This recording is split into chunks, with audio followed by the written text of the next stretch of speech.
आप ये सभी लोग जानें कि आज के आप please settle down fast. Today we are very honored that Honorable CM has graced the occasion of inauguration, and he has also welcomed the delegates to the state of Tripura. Yesterday there was a welcome dinner hosted by Honorable CM. हमारे साथ है हमारे tribal minister भी हमारे साथ है श्री विकास देव वर्मा महोदय और CS साहब भी. ये जो सोच है इंडिया का, जो ये संस्कृति है, ये G20 के माध्यम से उनका जो ये मैसेज है वो देना चाहते हैं. तो उसमें 6 थीम है पूरा. यहाँ पर जो इंडिया में ये भारत में 2 दिसंबर 2022 से शुरू हुआ है ये, और 30 नवंबर 2023 तक ये G20 प्रेसिडेंट्स का वो चलता रहेगा. तो इसमें थीम करीब 6 थीम यहाँ पर है. एक है ग्रीन डेवलपमेंट, दूसरा हो गया inclusive growth, financial, sustainable development goals, technological transformation, multilateral institutions, development. तो त्रिपुरा में अभी G20 का जो है यहाँ पर जो G20S मतलब यहाँ पर साइंटिफिक जो यहाँ पर अभी समिट अभी चल रहा है अभी इनका. तो वहाँ पर किस तरह यहाँ पर रिन्यूएबल एनर्जी को, त्रिपुरा में काफ़ी सारा बैम्बो है, बायोमास है, इनको लेके किस तरह ये साइंटिफिकली हम लोग आगे बढ़ेंगे. और इसीलिए इनका और एक सब थीम भी दिए हैं ये 1 नंबर ग्रीन डेवलपमेंट में, वो है clean energy for a greener future. ये थीम को लेके अभी भी चल रहा है. लोग जितने साइंटिस्ट बाहर से आए हैं तो इसको लेके, और खास करके ये जो अमृतकाल अभी चल रहा है, तो हम लोग का फ्यूचर जो ग्लोबल फ्यूचर है, इसमें अगर जो लाइफ फॉर एनवायरनमेंट, जो एनवायरमेंटली कॉन्शियस प्रैक्टिस और उसका सस्टेनेबल वे ऑफ लिविंग, इसको सोचते हुए ये अभी हम लोग के यहाँ त्रिपुरा में ये जो कॉन्क्लेव चल रहा है यहाँ पर उस समिट. तो इससे एक चीज, कल भी बहुत सारे साइंटिस्ट हमसे अभी तक आप जानते हैं. और भी एक चीज आपको इंफॉर्मेशन में देना चाहता हूँ कि G20 कंट्रीज जो है इसमें 75% ग्लोबल ट्रेड है और 85% वर्ल्ड GDP. डेलीगेट्स कौन आए अभी तक, कौन देश से? China, Argentina, Russia, US, UK, Brazil, Australia, Indonesia, Korea, Morocco, Tanzania और इथियोपिया. और इनके साथ इंडिया के अंदर भी बहुत सारे साइंटिस्ट आए हैं. तो टोटल लगभग 150 डेलीगेट्स अभी ये G20 और साइंस का जो है समिट में आए हैं. से जो आया है, जैसे बहुत सारा ऑर्गेनाइजेशन है, Ministry of External Affairs, Department of Science and Technology, Niti Aayog, Ministry of Finance, Office of the Principal Scientific Adviser to the Prime Minister and some of the NGOs. कि ये तो है ही ग्रीन एनर्जी और clean energy for greener future, ये तो main agenda है हम लोग का. साथों साथ हम लोग जैसे पार्ट ऑफ द एक्सकर्शन हम लोग कुछ स्थानों को जो बाहर से आए इन लोगों को दिखाए, हम लोग विजिट भी किए हैं और भी करेंगे. जैसे अल्बर्ट एक्का पार्क, कुमारी टीला जो फाउंटेन ऑलरेडी हो चुका है वहाँ पर, और oxygen park for yoga session, Purvasha street emporium वहाँ जाएंगे लोग, जा चुके जाएंगे, सिपाहीजला वाइल्ड लाइफ सेंचुरी उसमें भी जाएंगे, और नीरमहल उसमें भी हम लोग लेजर लाइट के साथ म्यूजिक का बंदोबस्त किए हैं, वो भी देखेंगे। और नीरमहल को इतना बढ़िया से हम लोग सजाया, महाराजा वीर विक्रम किशोर माणिक्य बहादुर जो लास्ट महाराजा है उनके समय में ये नीरमहल बनाया, चारों तरफ पानी और बीच में ये राजबाड़ी। तो ये हम लोग का डिपार्टमेंट से सभी मिल के इतना बढ़िया से उसको बनाया और सजाया। तो और लास्ट है उज्जैन तो palace, cultural evening with light and sound show, ये आज होगा। तो ये दिखाने का मतलब तात्पर्य है, ये एक्सकर्शन, ये तो मेन समिट भी है और साथ में ये एक्सकर्शन का पार्ट भी रखें ताकि त्रिपुरा के बारे में, और स्टॉल आप लोग देख चुके हैं यहाँ पर, सभी स्टॉल यहाँ पर हम लोग यहाँ पर दिखाया, और सब बेम्बू से सब स्टॉल बनाया। तो बेम्बू के ऊपर जोर हम लोग दे रहे हैं, और बेम्बू से क्या क्या नहीं हो सकता, उसका कॉम्प्रेसिव स्ट्रेंथ बेम्बू का टोटल 21 स्पीसीज है त्रिपुरा में, लेकिन ये लोग कह रहे हैं सब बेम्बो में कुछ बेम्बो है जो क्वालिटिव है, जिसमें कॉम्प्रेसिव स्ट्रेंथ हो या टेंसाइल स्ट्रेंथ हो, ये उसमें ये काम करना चाहते हैं। बातों बातों में ये भी बात हुआ कि बेम्बो को बेस करके हम लोग बहुत सारे चीज़ कर सकते हैं। जैसे वियतनाम में कुछ साइंटिस्ट ने कहा जो वियतनाम को मॉडल आप बना सकते हो, मतलब वहाँ पर बेम्बो को लेके इतना फिनिशिंग प्रोडक्ट्स, इतना अच्छा तरह से पैकेजिंग सिस्टम, इतना अच्छा काम किए हैं, तो आप इन लोगों से भी आप बात कर सकते हो। तो मैंने बताया इस तरह अगर है तो हमारा ऑफिसर्स तो जाते ही रहे ऐसे, इनसे हम कुछ दिन पहले, मैं CS साहब यहाँ हमारे साथ है, CS साहब को मैंने कहा कि ये पूरा इन्फॉर्मेशन ये लोग जाने के बाद क्या क्या इन्फॉर्मेशन इनको मिलता है, फीडबैक देना चाहिए। तो ये भी हो सकता है, ये बेम्बो हमारे यहाँ इतना रिसोर्स इतना अच्छा है, तो इसको लेके हम लोग जरूर इस दिशा में हम लोग काम करेंगे। और मैं जो बताया अभी, the purpose of this conclave is to explore innovative solution जैसे that can help tackle climate change while providing access to clean energy sources.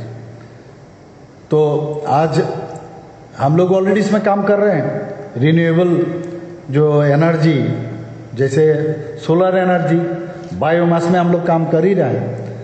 तो ग्रीन हाइड्रोजन जो अभी इस साइंटिफिक जो कॉन्क्लेव हो रहा है उसमें ग्रीन हाइड्रोजन के ऊपर काफ़ी ज़्यादा जोर दे रहा है।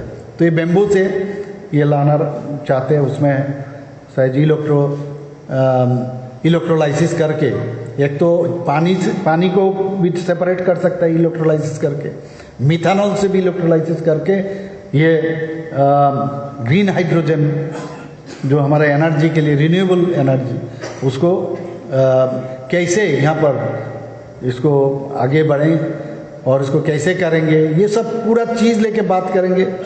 और ये सब लेके ये पूरा नॉलेज हमारे यहाँ प्रोडक्ट से शुरू करके हर चीज़, ये जो नॉलेज ये लोग गैदर किए, ये जब ये 30 नवंबर जब ख़त्म होगा, ये कलेक्टिव जो इन्फॉर्मेशन सभी 200 जगह में पूरा इंडिया में ये इस तरह मतलब जा रहे हैं ये लोग G20 का सदस्य।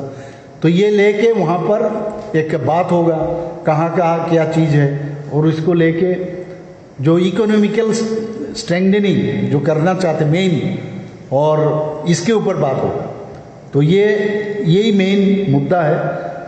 तो आप जानते हैं कि हाइड्रोजन ग्रीन हाइड्रोजन पॉलिसी जो गवर्नमेंट ऑफ इंडिया 2023 में इन जनवरी एक यूनियन बजट में भी है, ये 10,000 करोड़ ऑलरेडी सैंक्शन किए हुए, ईयरमार्क किए हुए।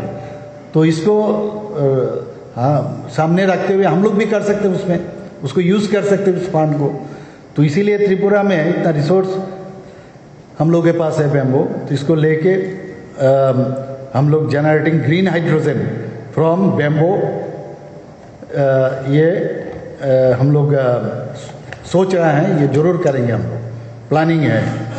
और आप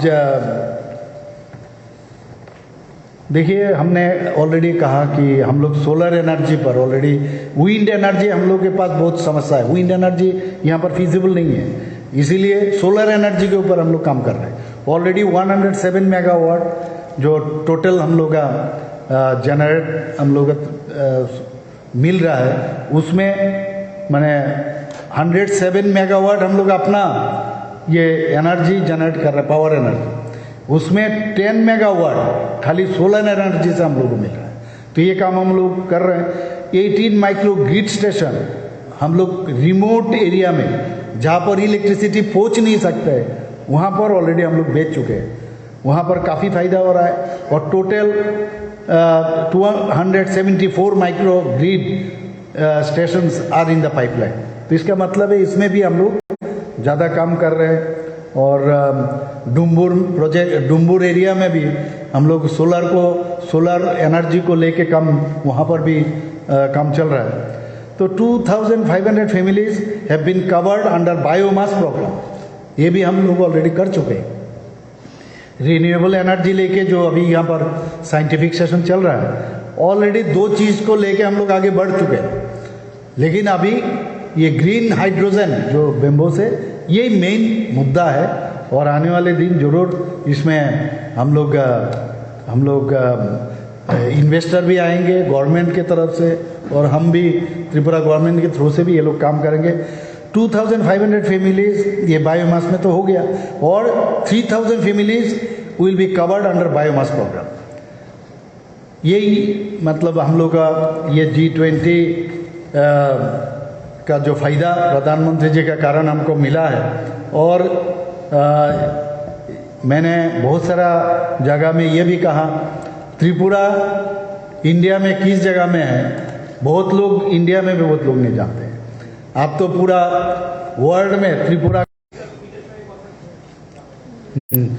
सॉरी, गुड क्वेश्चन है। और एलाइड जो सब्जेक्ट है, और उसमें दूसरा हो गया हाँ, फूड प्रोसेसिंग में भी हम लोग उसमें ज़्यादा जोर दिए हैं। और टूरिज़्म में भी काफ़ी जोर दिया है। बहुत सारा इशू बात हुआ है। और आईटी के ऊपर भी बात हुआ है। और फार्मास्यूटिकल्स, ये लोग बहुत सारे इन्वेस्टर्स यहाँ पर आए हैं, फार्मास्यूटिकल्स इंडस्ट्री यहाँ पर लगाना चाहते हैं। बेम्बू के ऊपर भी, बेम्बू इंडस्ट्री के ऊपर भी यहाँ पर ये आना चाहते हैं। टी को लेके, और उसके बाद रबर को लेके, तो उसके बाद आगर को लेके। और हम लोग अपना जो इंसेंटिव्स हम लोग देते हैं, ये हमने उनके सामने रखे हैं। और फूड प्रोसेसिंग और ये सब भी हम लोग बात किए, बहुत अच्छे तरह से बात हुआ। होटल इंडस्ट्री को लेके भी बात हुआ है।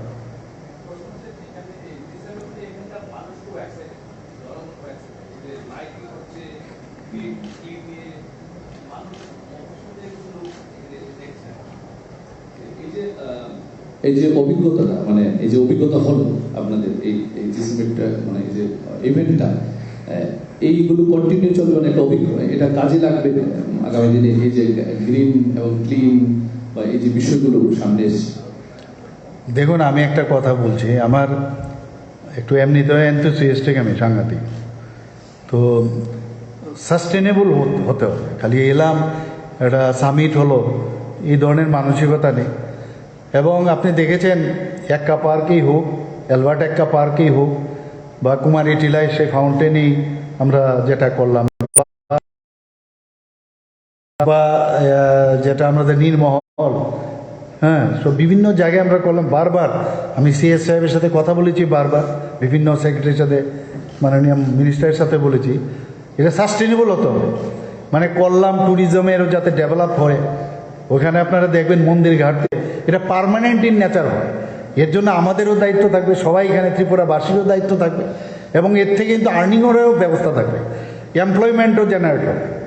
আজকে এখানে যারা ইনভেস্টার ছিল তাদের সাথে প্রথম যে বিষয় আমি কথা বলেছি, যে আপনারা ইনভেস্টমেন্ট কত করবেন, কি পরিমাণে এমপ্লয়মেন্ট এখানে জেনারেট হবে। কারণ এমপ্লয়মেন্ট গভর্নমেন্ট খালি চাকরি দিলে হবে না, বারবার আমরা বলি। তো সেই দিশায় আমরা চাইছি যে এক্সাইটেড নো ডাউট, ইসিলি এর জন্যই তো বলছি যে এক্সাইটেড, সেই এক্সাইটমেন্টকে আমরা স্ট্রিমলাইন করে সেটাকে সাস্টেন রাখাটা আমাদের কর্তব্য।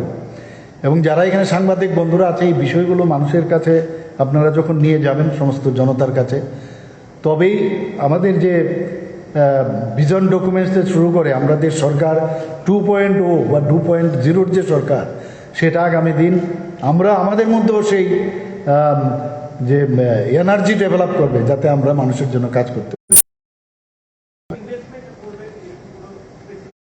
না, এক একজন এক এক রকম বলছে। অনেকে বলছে যে 30 করোড়, অনেকে বলছে 10 করোড়। তো এইরকম প্রজেক্ট আমরা বলছিলাম 10 করোড় তো এখানে হবে না, আপনি তাহলে উদয়পুরে লাগান, এটা সমস্ত বা ঊনকোটিতে লাগান। আমি জিজ্ঞেস করলাম যে ফ্যাকাল্টি কোথা থেকে পাবে, তো বললেন আমাদের মেডিকেল কলেজ অলরেডি আছে, ওখান থেকে আমরা আনবো। তা ওনাকে আমি প্রশ্ন করলাম, আপনি ট্রান্সপোর্ট করলে হবে না, পার্মানেন্ট থাকতে হবে। ট্রান্সপোর্ট করে এখানে যখন এনএমসি আসবে এখানে রাখলে হবে না, কারণ আমি জানি বিষয়টা। তো কারণ বায়োমেট্রিক্স আছে, ডেলি ফ্যাকাল্টি আছে কি না, এবং যেহেতু বাংলাদেশের অনেক যারা বাংলাদেশ থেকে এখানে এসেছেন আমার সাথে দেখা করেছেন, বলছে যে আমাদের আপনাদের ত্রিপুরাতে বিশেষ করে আগরতলা হয়ে বেশিরভাগ এই বাইরে প্লেনে করে কলকাতায় যাচ্ছে ট্রিটমেন্টের জন্য। কেউ হায়দ্রাবাদ যায়, কেউ আপনার তামিলনাড়ুতে যায়, চেন্নাই। আপনাদের এখানে যদি হয় আমাদের পক্ষে অনেক সুবিধে। তো আমি বললাম আমাদের এখানে তো একটা আছে, বলে এই স্ট্যান্ডার্ডে ঢাকা তো আছে। তো যারাই আজকে হসপিটালের যারা ইনভেস্ট করতে চাইছে তাদেরকে বলেছি, ওই বড় বড় যেসব আমাদের হসপিটাল যারা খুলেছে বিভিন্ন জায়গায়, সেই স্ট্যান্ডার্ডের আসতে হবে। আমি নাম বললাম না, এই ধরনের স্ট্যান্ডার্ডের যদি এখানে হসপিটাল খুলেন তাহলে বাংলাদেশ থেকে এখানে লোক ট্রিটমেন্ট করে যাবে। তো এইভাবে কথাবার্তা, বেশ সুন্দর কথাবার্তা হয়েছে।